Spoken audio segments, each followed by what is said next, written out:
What's going on, guys? Welcome back to 3D Arcade. Today we're here bringing you guys the next battle in the NCP. We're bringing in week 8 against the San Diego Snugglers and one of the commissioners here in the NCP, D.rey, Grandmaster D.rey, if you will. Check him out in the description. Links are there to all the other coaches as usual. We're checking this out post-com as we have been for the last couple of weeks. We're looking here at a team made up of Garchomp, Rotom Wash, Slurpuff, Obstagoon, Cryogonal, and freaking Venipede. This is about what I expected for this matchup. It's going to be pretty tough. His team's really good. We are actually both 2-5 going into week 8. He's had some really bad RNG luck. I think it's possible that we win against this team, but it's really tough for us too. I'm really starting to see the weaknesses in the draft of the team that we took over here, and by the time I really was comfortable with it, it was kind of too late to change anything. I kind of have that struggle as a coach.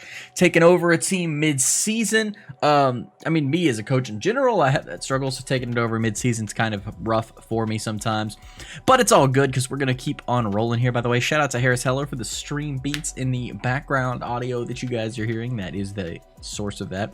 So we're going to be bringing in Mienshao, Amathar, the Nidoking, Croc-Dun-C, the Slowbro, which, by the way, I finally fixed on the layout again. I have no idea how many times I've had that wrong. It's a Slowking, my bad. We got I forget, I'm not gonna lie to you, I kind of forget Whimsicott's nickname this week, but we got Whimsicott, we got Orochimaru the Hydreigon, and Hydrant the freaking Arcanine. So here we go. We got it's a relatively we'll see how the battle goes today. I played this game pretty late. Me and D.rey have a 2-hour time difference, and he runs his own business and has kids and everything, so it's tough for him. He plays really early or really late every time, and I don't really do well at either one of those times. So we're doing the best we can. You see, I've led Mienshao here. We got Rotom in front of us. Unfortunately, this is pretty much exactly what happened the first time we went against D.rey in the BBR. Pretty much the worst possible start for us, right? Like, I'm not really sure what I want to go for here. If I remember correctly, I've actually already forgotten. I've already played week 9 at the time of recording this. I honestly don't remember if I'm choice scarfed. I might be, because I think I stayed in, or I might not be, because I feel like I stayed in wanting to see what's going to happen here. So we do see the pain split right off the top, which really sucks. He does get some health taken away from us there. I'm curious what I click here. I don't super remember, so I really wasn't sure what was going to happen. I felt like he was going to go for a Volt Switch, and I was scouting for Scarf, and that was my my look there. So at this point, I'm looking and seeing what he wants to kind of bring in, and I'm kind of expecting the Slurpuff to come in and get ready, and it doesn't. But we do get the Poison Jab off. Yeah, we're not. I believe we're Expert Belt Mienshao this week. So we're going to see the Volt Switch, and unfortunately, the crit, which is, it is going to matter there.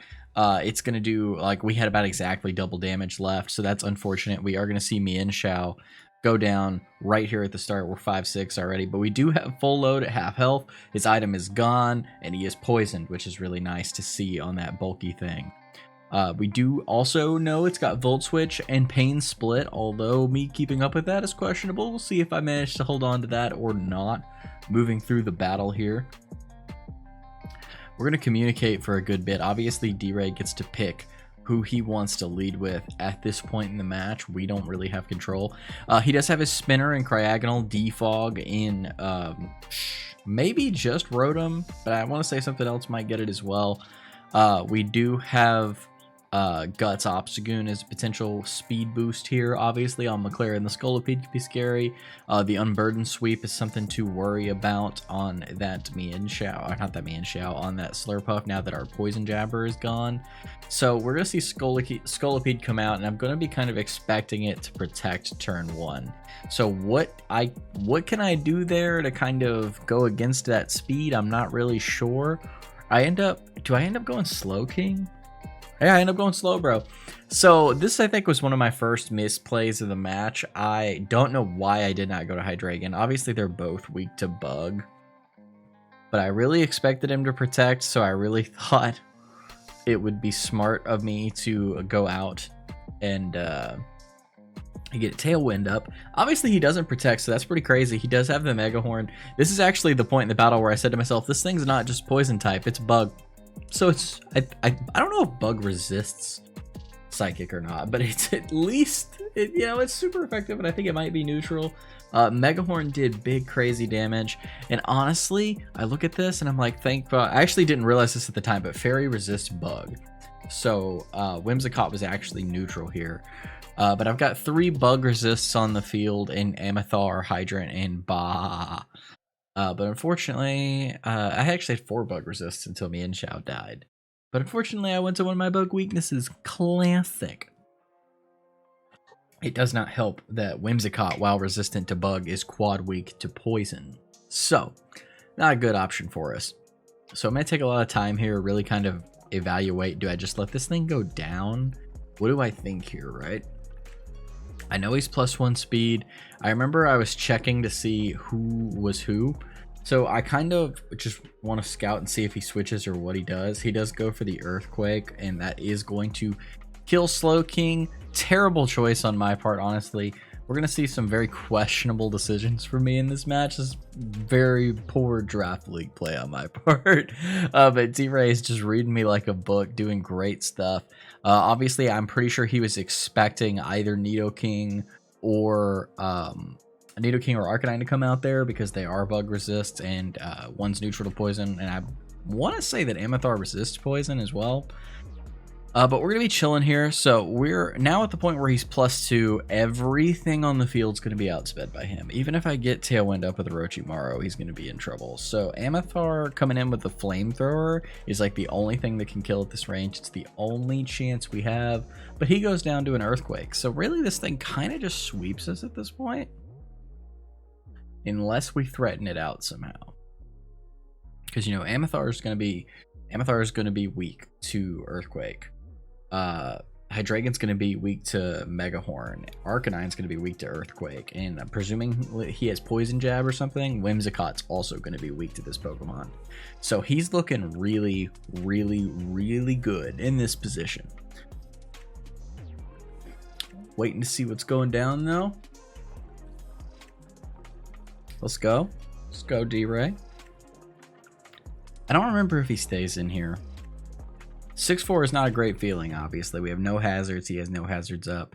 Might be a good time for him to get some hazards up. He could be, you know, he obviously knows I have the ability to kill him here if I live somehow. So he's got to be worried about that, worried about the sheer force.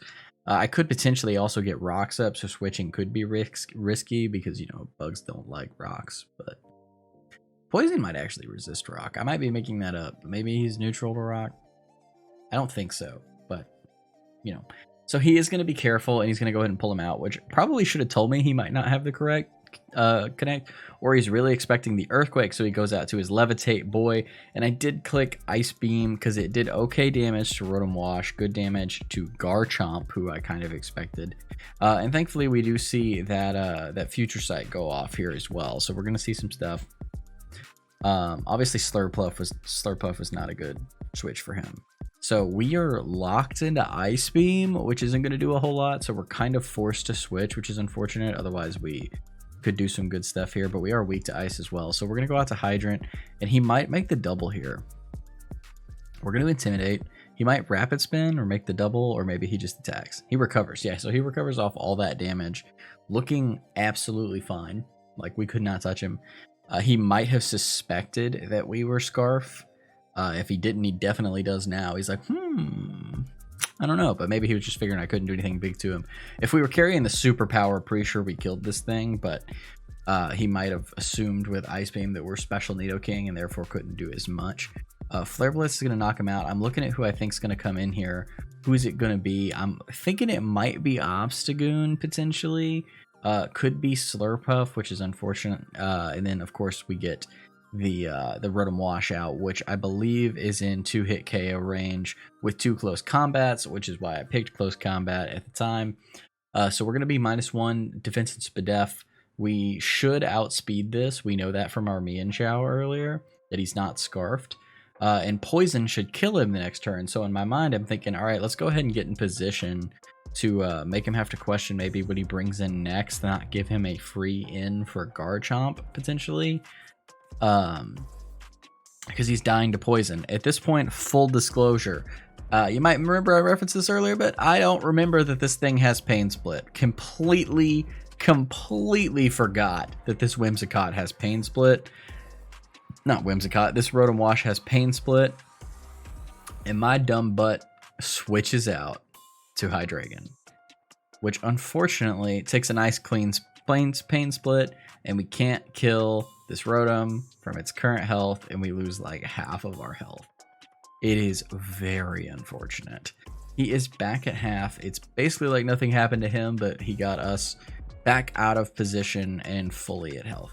I didn't want to go -2, and I didn't have a switch move or anything on the Arcanine. Because Arcanine being at -2 with anything coming in, like Scolopede's going to outspeed it. Scolopede's going to outspeed it. Obstagoon's going to speed tie it. Cryo and Garchomp are going to outspeed it. And then, of course, he brings in his Fairy, which I sort of expected, but I wanted to go ahead and get Tailwind up to try to counteract the Fairy coming in and trying to unburden. So now we're going to outspeed this, and my plan is to go Flash Cannon to prevent him from being able to unburden himself, or Belly Drum unburden himself, because this Flash Cannon should do a good amount of damage. And we're going to see how that works out for us here. Aria the Slurpuff versus Orochimaru the Flash Cannon Hydreigon. We're going to hit him, and we're going to see us take about 75 to 80%. Pretty freaking sick. He now sees our Life Orb, but he's going to webs us. Big unfort. Big, massive unfort. Completely forgot that this Pokemon got that. Completely forgot about his sticky web strategy, even though I prepped for it. I mean, obviously I had the Tailwind up for it as well. That's part of why I had it, but Tailwind is temporary. So now at this point I'm looking and thinking, who comes in on me? Like, I gotta kill the Slurpuff, because if it Draining Punches or Draining Kisses, either one, gonna get a good amount of stuff. It's gonna protect. It's gonna go ahead and, you know, kind of scout to see what I want to do. So we're playing the mind games. He's definitely playing for the 6-0 here. He's doing pretty good. Totally fair to do that as well. I mean, I've been playing awful this whole match, so we're being very careful about it. I'm going to Flash Cannon because at this point, I just can't risk letting this thing live. So obviously, Rotoms are pretty clean switch here. We can't Earth Power it. Rotom honestly kind of walls us, so it is what it is. Garchomp probably takes it okay. You know, you could come out here with the Obstagoon and Obstruct, but he's going to go ahead and let it go down, and we're going to see ourselves avoid the 6-0. We're going to kill the Slurpuff with Hydreigon. Go figure. The Bond quad weak to it is going to get the kill of that Pokemon, so that's going to be pretty sweet. So right now we're in a 4-5 scenario. We're not looking amazing, but it is possible. We do have Scarf Nidoking. We got full health Whimsicott. We got full health Arcanine. I believe this is where a Tailwind goes out, which is what the Protect does as well. He gets information on what I want to do. Andy burns a turn of Tailwind. Honestly, he probably could have gone for the double Protect and really played it, I bet, and that would have worked out for him okay. So we're gonna see ourselves go ahead and take the Scale Shot. I'm a little bit worried about him speeding up. I really am, but I just didn't want to risk the switch into a ground type move, into an Earthquake. You know, predicting me trying to save that. So we're going to see his defense go down and his speed go up. So this is where I forgot to keep count on my Tailwind turns. I don't know how many Tailwind turns I've got left. And not to mention, on top of that, I have forgotten about the sticky webs. So I send out Ba, the Whimsicott, who's obviously going to be able to kill this thing. But not only am I stupid. So what I should have done is I should have expected the Scale Shot, because I did prep for that. Scale Shot would have been sick to swap out and come into that. And then right here, I'm actually going to go in here and pause. Well, I'm not going to pause it. I already missed it. But you saw Whimsicott had Encore. I'm prankster, bro. I could have encored him into Scale Shot on this Whimsicott and either forced him to die or forced him to go away. But instead, I completely forget about all the speed changes and then try to Moonblast. And I get crit quad hit with a Poison Jab, and we just die. We just straight up die. So I actually need to take Whimsicott off the layout. Whimsicott is gone. Oh, I also forgot about Hydreigon. So Hydreigon is gone. So now we're 2-5. It ain't looking great, Chiefs. It ain't looking great. We're going to see the Earthquake, and the Earthquake is going to one-hit KO Amathar the Nidoking, and we are left with only our Arcanine here in the week 8 match. Honestly, there were a couple things I could have played differently to maybe make it a little closer, but I doubt he would have sacked the Garchomp. He probably would have gone into like the Cryo if he got encored into that, because it's super effective ice and like I'm special, so I'm not doing anything to it. Very rough. Very rough. I guess I could have encored it, expected the switch to Cryo, and then like hard swap to Arcanine for something, because Arcanine could have done most. Arcanine could have taken care of pretty much everything except for this Rotom.